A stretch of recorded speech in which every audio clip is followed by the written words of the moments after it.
Hello, everyone. I was thinking about this videos that I do, these videos, this series, and how it's kind of just like a podcast, but you get to see me because it's, 30 minutes or so of me talking about funeral stuff, and you can turn it on while you're driving the car and just listen to it. So it's a visual, that's why it's called a vlog, obviously, but a video log, but it's kind of fun that it's like a podcast, but not so much. Hey, Tiffany. Hey, Danielle. So today I'm drinking a Be a Nice Human mug because let's just face it, there's a lot of people not being nice humans right now. So let's just be nice. Good morning, guys. Hey, everybody. Welcome, welcome. Gearing up for St. Louis next week. I'm trying to find just a few fun little videos maybe I could do. Do you like seeing videos about headstones? If I visit some cool headstones and like history of headstones, or do you guys like famous graves? Do you know that? Do you like that kind of stuff? I don't know if that's interesting, not interesting. Oh, Tiffany, I would like to still be in my bed. I think it was one of those definite mornings. I just wanted to kind of keep snuggling in bed. So okay, cool, Jason. You like headstones. Headstones. Good, good. Okay. I do have one headstone story to tell in St. Louis, and then it looks like there's some fun cemeteries to visit. After death, how long does it take before the bladder and other organs empty themselves? There's no real time limit, and they don't always empty themselves. They could still be full when we go to aspirate, which we will then remove as much as we can from them during aspiration. So it's not like, after 30 minutes this happens. There's no like set timeline. So this is a great question, Sheila. So if the funeral home catches on fire, do you try to get the bodies out? If it is something you can do safely, yes. But don't risk the living for the dead is kind of my motto when it comes to that. If I can quickly push a casketed body or somebody on a cot, or, if I can quickly get somebody out without endangering anyone, then I will do so. But I don't think we should risk our lives for somebody that is already deceased, even though, yes, they're in the care of the funeral home. And it takes away, if they burn up, then it takes something away from that family. But we need to also make sure the living stay living. So I think it's assessing the situation quickly and deciding what you can do. Hey, Jacob. Well, welcome. Glad you could catch live. Interesting or funny epitaphs. Okay, I'll keep an eye out for those. Yeah, Bellefontaine is huge. I won't be able to hit up a tour while I'm there, but I thought if I can go find maybe one or two specific headstones, or I'll just go even drive through there, I'm sure at some point. But I feel like my time is quickly filling while I'm there. Hello, Shelly in Missouri. When a person first dies, their muscles relax and they will urinate and defecate if they're close to needing to. Yes, it doesn't always happen. But a lot of times it does. Can you mail cremated remains directly to another funeral home out of state? Yes, you can mail them anywhere. You can mail them to your house. You can mail them across the country, across the world. You can mail them anywhere. At my aunt's viewing, it looked as though she was crying. Why might that be? Was it actually moisture running down her face or off of her face, or did it look like there was just a little drop of moisture? If it was just a drop, it might have been a little bit of glue that was pooled. If it was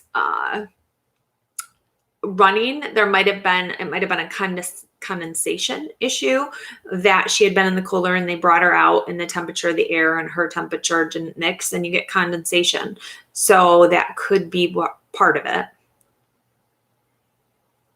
Do you know anyone that has used a cuddle cot? This is a great question as well, because we do not have them at the hospitals right by us. And so I've said we need to work on getting them. and, you know, maybe funeral homes donating them to the hospitals or something. I've heard so many good things about them. And so I think it would be really great to introduce that to more places. Yeah, Peg says her mom used to take them as kids to cemeteries and stuff to look at the craftsmanship of the headstones. It is really cool. If you look at, especially some of these huge headstones, to see what craftsmanship and how much money that stone would cost now and things. It's pretty amazing. Does it have to be, Tiffany's asking, when you ship somebody, does it have to be USPS to mail them? I've heard you have to use the USPS and not UPS or FedEx. Correct. I actually just did a post on this on Instagram and Facebook and stuff. It has to be special priority mail, and they have special cremated remain boxes to use. FedEx and UPS will not ship cremated remains, so they have to be specialty sent to other people.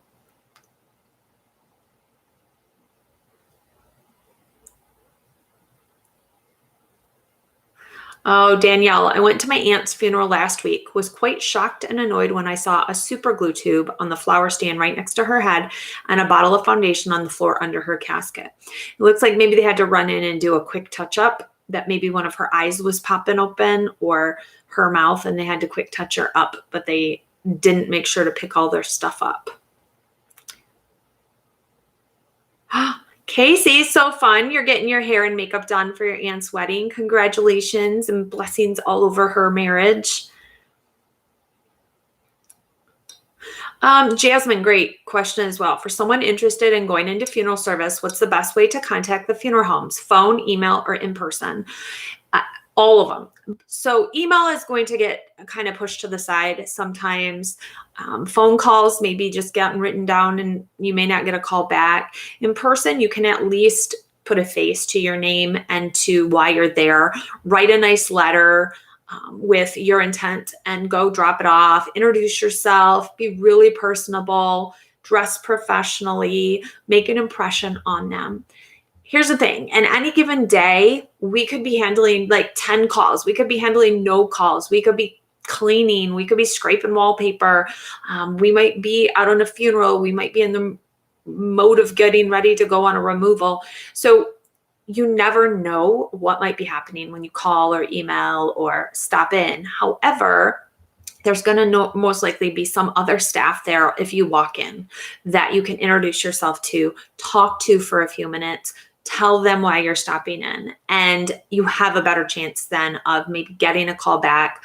Then do a follow-up call. If you don't hear from somebody in a few days, do a follow-up call and say, hi, I'd like to speak to, the funeral director. I stopped in and talked to Mary or Bobby or whoever the other day, and I would love to just continue that conversation and talk to you about coming and spending a few days to maybe shadow you or take you to lunch so we can talk about the business or something. Offering to take somebody to lunch, or breakfast, donuts, coffee, something, or even say, can I come back and have an hour of your time and while we have some coffee and can talk about the business or whatever. Start small and then develop a relationship and grow from there.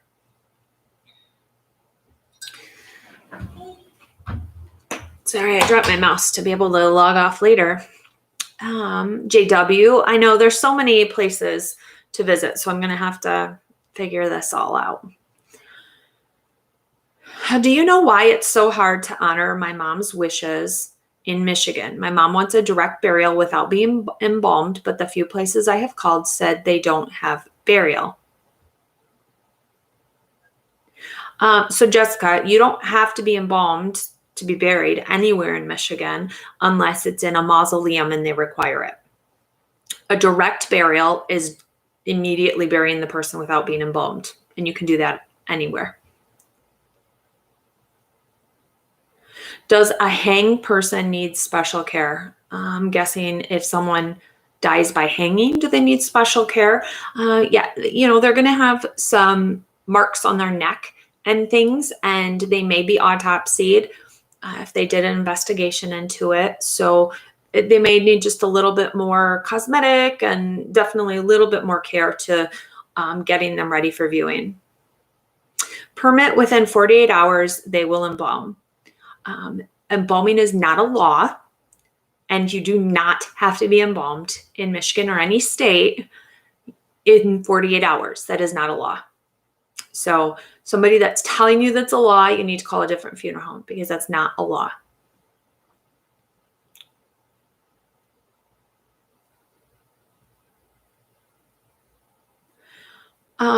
Kari, not sure if you ever read the Marilyn Monroe story by the funeral directors.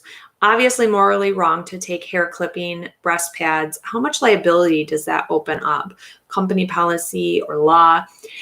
I haven't read it. I'm assuming they wrote a story about caring for her. And they said that they kept all those things. It opens up huge liability. If they're admitting that they did those things without family consent, the family can sue them a lot. So I think it's just stupid to publicly announce if that's what they were doing. So I'll have to look into that. Jessica, the few places I called did have refrigerators. Yes, so you can do refrigeration, something like that. It doesn't mean they have to allow you to do a viewing if you want to do a viewing, but you can typically within 3-4 days max have your mom buried in a direct burial. So that's not an issue at all. Is there a special process done for a decapitation? It depends if they want to have a viewing, no viewing. You can reattach the head. You may not have all the tissue. You may have to use like a special bandage around the neck where it would go together if it doesn't cleanly go together, but it can be done. You would embalm the head separate from the body, obviously, and just inject the best you could up into the head. What are my wishes for myself? As of right now, I like a natural burial, which means no embalming, no fall, just right back into the ground. I don't know why. That's kind of what I'm just wanting now, but I want to be kept above ground for several days until I'm gross and, yucky to make sure I'm super dead. I don't know. Why would a mausoleum require embalming if the body will be decaying anyway? Because of the gas that does build up if you're not embalmed.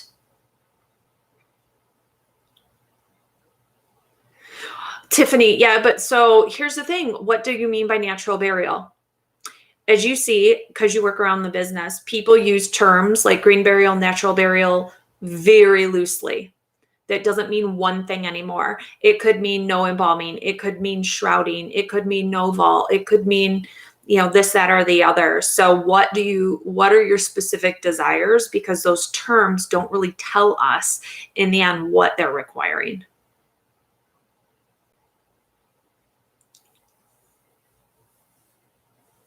Yeah, Jessica, so it might be their policy that they require that somebody is embalmed or buried within 48 hours. So you can just use a different funeral home. But that's their policy. Every funeral home can make up their own policy.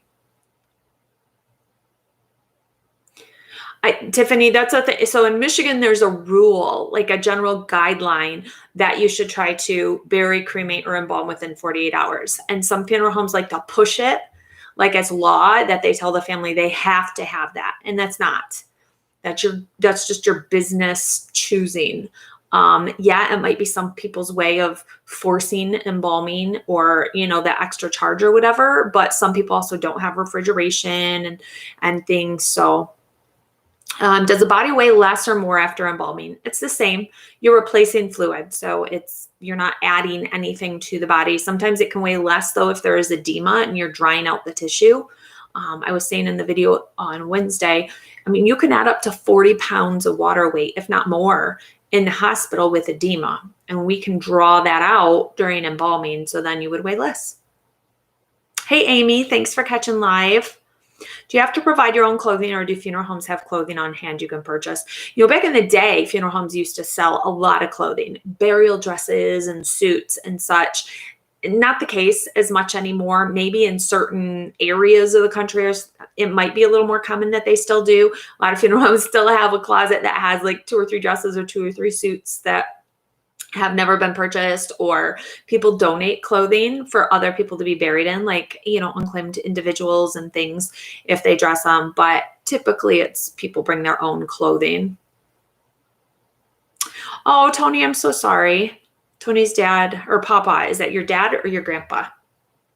And a lot of the videos have helped. Can a body still have allergic reaction if they come into something they are allergic to? No, it cannot. Oh, you saw some members. Catherine said she saw members of the Patriot Guard. If these vets are going to be involved in a funeral, does the funeral home or the family arrange this? Sometimes the family and funeral home will. Sometimes if they're coming to do almost like a protective order, then like we've talked about that they showed up for like those Southern Baptist, I can't remember the name of that group, that bad group that comes and protests funerals. And the Patriot Riders will come and stand in front of them and to block them out. So I think they show up on their own accord in that essence. They kind of keep an eye out for that. I have picked out my urn. Can I go to a funeral home, get them to order for me? I pick up there. You can, or you can just order it if you find it online. They'll just send it to your house. You're welcome, Jessica. Yeah, I'm in Michigan. So this is my territory. I don't know what part of Michigan you're in, but if you have questions, you can always email me directly, Kari@KariNorthey.com, and I can answer you more specifically too. Why is it you can pick up the deceased from a hospital or home without a permit, but you need transportation permit for other things? The transit permit is when you take the deceased for burial or when you cross state lines. Some states, though, you do have to have a permit when you bring the person into your care, no matter what. So you have to take one with you on the removal. Some states, they require that it's a licensed director on the removal. Michigan is not one of those in either cases. So we have, there's removal staff that can go and they don't have special permits. But the permit is when you're going for that interment. So, or you're traveling across state lines. That's what the burial transit permit is for. Bye, JW. See you next week. The Westboro Baptist. Yeah, sorry, Jacob. I just think of them always being down south, I feel like. Shelly. Oh, yeah, you can add 40 pounds at home. The COVID pounds, I feel like. Who's in charge of digging the grave? So there's grave diggers, there's sextons, there's clerks. Sometimes they're all one and the same. Sometimes they're separate. The sexton is the person kind of who oversees and takes care of the cemetery. But a lot of times we find that they're the person that digs the grave. So it just depends on the setup of the cemetery and their staffing who does that. Okay.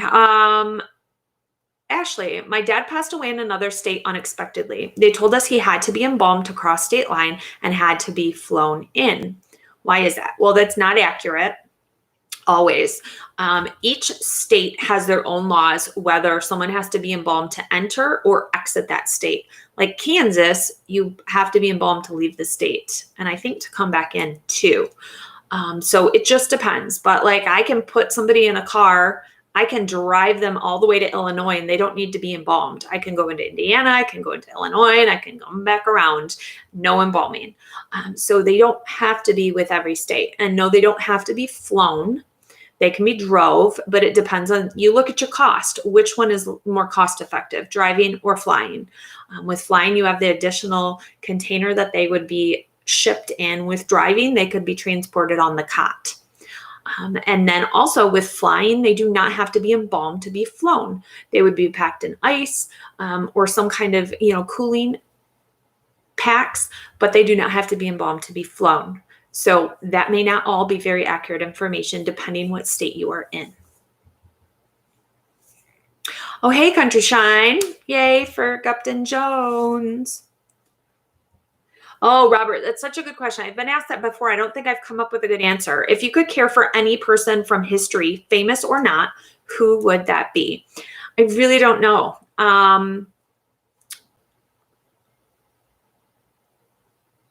No, I'm thinking. The first person that pops in my mind is Princess Diana because I want to like make her look beautiful, and I don't know if she had trauma. I feel like it would be one where it would be a challenge, but it was also be an honor. So I will come up with like the 5 people I wish I could have cared for when they died. How would that be? Would that be a good video? All right, couple more questions. Is there any difference in embalming a person regarding their race, black or white? Is it the same process? Yes, it's the same process. You're just going to mix your fluids maybe differently. Even, Caucasian people all have different undertones. Hispanic, you look at the person's skin, it's going to determine some of the dyes and coloring that you may use. But otherwise, not really. Not really at all. We're all the same when you take our skin off. More and more funeral homes are doing away with embalming room and sending out deceased to embalming centers. Well, I think it's fine. Like Michigan, you cannot have a centralized embalming center. So that's not legal here. So we have trade embalmers that go between all the locations. I would prefer almost if I had a embalmer in their own space. And if I was having a trade embalmer, I would rather that they were in their own space with all the chemicals they want to use, all of their own equipment, all of their stuff to do their skill at the best level. Because if you go into other funeral homes, you may not have the fluid you want or all the instruments you want. You may encounter things not working the way you would want them to. So I would prefer that embalmer to have their own space that was set up exactly like they wanted. Now with SCI or any funeral home that has multiple locations, it is to your best advantage to have one call center where all the deceased were cared for. So within a funeral home chain, or when you have a multiple owner type situation between buildings, it's just smart for you to not have 5 different prep rooms that you stock, 5 different prep rooms you have to have staff in and things in. You have one central location. Lowers your overhead, lowers your, things that you have to order in, fluids and everything. So it's very smart business-wise to do things like that. Hey, I commented on a video a while back asking you to talk about the history when folks get embalmed in their home. What is your take on that? How it was done back then. Take a pan of all the blood and go dump it out behind the house or behind the barn or whatever. Yeah, it was just kind of how it was done. They didn't have anything different. You used gravity and just waited for the fluid to go in and the blood to come out. Do burials still go on if it's snowing? They do. But certain parts of the country, the ground freezes. So where we're at in Michigan, the ground doesn't freeze down in, at least it hasn't in a very, very long time, where we can't do burials. The amount of snow is the thing that has withheld some burials for me in the last 10 years, where the cemetery had nowhere to move the snow to because there was so much snow. So we had to wait until some of it had thawed out. But typically we get this frost and then we get a blanket of snow and it almost insulates the ground so it doesn't freeze deep down in. Like northern Michigan, they need to store bodies because over the winter, the ground is so frozen. So same with any northern state that has that much of a cold and grounding. Look at me, shirt's all falling off, guys. You got to tell me I'm all disheveled. Hey, Naomi. My name was almost Naomi. That was what my mom wanted to name me, and my dad said no. He said we're going to something else. Hey, Monica. Hey, guys. No, Tony. Absolutely not. Not going to open my own funeral home. No, thank you. How deep is a standard grave? 5 feet-ish, 5.5 feet. If you request not to be embalmed after death, will the funeral home still honor your request or still embalm you anyway, since you won't know the difference? The funeral home has to have your family's authorization to embalm you. So it's not your choice, really. It's your family, the next of kin, whoever's legally in charge, has to give authorization to the funeral home. They can't just go ahead and embalm you. So thank you, Tiffany, for interjecting that. What made me want to become a funeral director? I worked in a funeral home in a high school, and I think that the interest just grew and the comfort level grew and the passion and the everything just grew for it. And so over time, that's where here I am. How young was your first client? Oh goodness, I've done so many stillborns, fetal deaths, infants, babies, every age. I mean, every age. You're welcome, Monica. Thank you. If a removal vehicle is involved in a accident, any law that the deceased has to be checked over or reviewed by the state or noted on report? No, I mean, you're going to chronicle that happens. If you drop somebody on their face, you're going to need to denote that it happened. Depending if there's damage, you need to tell the family and talk to them about the situation. Accidents happen. They're not ideal. But like with motor vehicles, yes, you know, the deceased is most likely not going to be hurt, but nobody is going to inspect them. They're going to go into the care of the funeral home still, and the funeral home is going to need to look them over. I would imagine if it's bad enough of a situation that the deceased may go to the medical examiner for some type of an inspection if it has to do with something with the accident, maybe. But just like a fender bender type of thing, probably not at all. When you get a baby or child, is it hard for you to treat that body? Hard how? Like emotionally or logistically? What do I do if a body part's detached? Put it back on if we can. I am in Michigan. Yes, babies all get embalmed.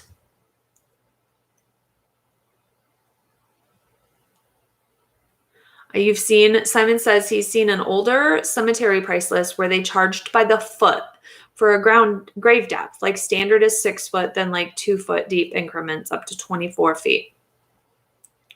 Well, I'm betting they did that if they were doing triple depth burials or even double depth, that the first person is going to require a lot more work to put them down, but then the second person is going to be in a shallower grave. So I would figure that you may still encounter those type of pricing. It may just be phrased differently, like first burial, second burial, that the first burial might be more because it's deeper, second burial, something like that. If I ever get the courage to go to mortuary school, I wish Kari was the professor. Wouldn't that be fun? I feel like I would have so much fun with students. What about if someone is murdered? What about? Am I single? Nope, married. Thank you, Madam X. What is my work here? Mortician. My sweet dad recently passed and was embalmed. When I saw him during the viewing, it looked like his stomach had been stuffed with paper. Do you know why they did that? If he was super emaciated, lost a lot of weight, if he was laying, sometimes people are barrel chested. So when they're laying and their stomach is in from the side, you see this chest, and it literally drops out and looks really odd. So we'll fill that with some cotton or something just so it's a nice smooth area, because you got gravity, that stomach will sink in a bit. And especially if they're really emaciated and stuff, and if they're more barrel chested, even, you get a very dramatic cut off at the base of the ribs where it comes out. So it might be, that might be the situation.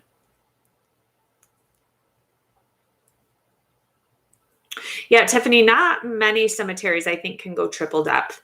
You have to have the perfect type of soil and water table and everything. Michigan football, we like Michigan football. It'd be nice to watch it right now.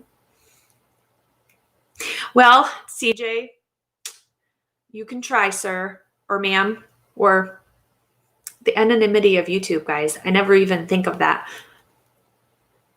If a body has been submerged in water, is it more difficult to prep for viewing? They may not be preppable.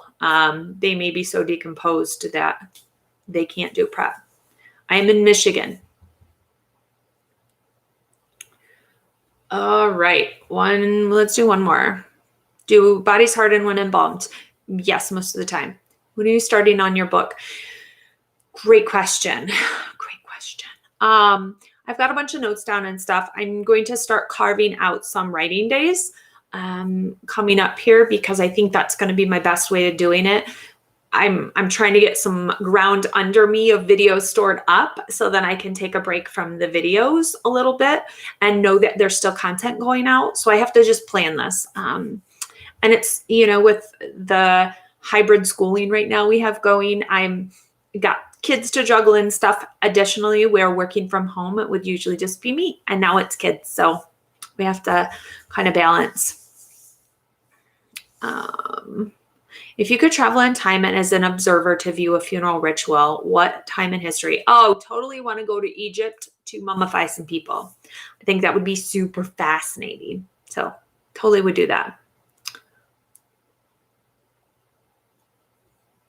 All right. I'm going to sign off, guys, I think, and work on some stuff. But next week I'll be in St. Louis. If there's anything you think I should check out in St. Louis, drop me an email or, you know, send a message to me somehow. I won't always see it on chats or on the comments in the videos, but I try and respond to as many comments as I can along the way. Thank you, guys. I have to take this one's very too many. What is it like? It's the chemistry of death. That's all. That's thanato is death. Chemistry or dying. The chemistry of dying is all it is. So it's just more specific chemistry on people dying. That's all. See you soon, Catherine. Bye, guys. See you later.